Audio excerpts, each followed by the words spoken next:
গতিকে আমি প্ৰবাসী নলবাৰীয়া হিচাপে আমি আমাৰ নলবাৰীখনক কি দৃষ্টিৰে চাব বিচাৰোঁ।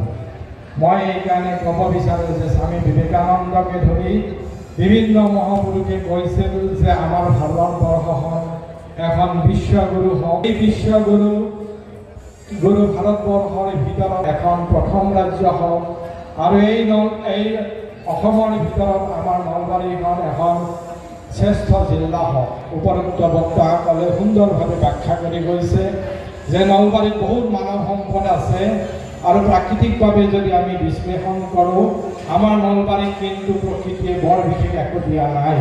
আজি উজনিৰ ৰাজ্যবিলাকক যি ধৰণে প্ৰকৃতিয়ে আজি চাহপাত দিছে, তেল দিছে, কয়লা দিছে, খনি দিছে, ঠিক তেনেদৰে বা বিভিন্ন ধৰণৰ ইণ্ডাষ্ট্ৰি দিছে, কিন্তু আমাৰ এই নলবাৰী হয়তো আমি তেনেকুৱা ধৰণৰ প্ৰকৃতিৰ পৰা একো পোৱা নাই। কিন্তু আমি এইটো আমাৰ আজি মই নিজেও জানো, আজি আমাৰ শ্ৰদ্ধাৰ বক্তাসকলে প্ৰমাণ কৰি দিলে যে আমাৰ নলবাৰীখন হ'ল এখন মানৱ সম্পদ গঢ়াৰ পবিত্ৰ স্থান। ইয়াৰ পৰা বিভিন্ন ধৰণৰ মানৱ সম্পদ ওলাইছে। অসমৰ প্ৰেক্ষাপটত, ভাৰতৰ প্ৰেক্ষাপটত এই মানৱ সম্পদবিলাকে আমাৰ নলবাৰীক উজ্জ্বলিত কৰিছে।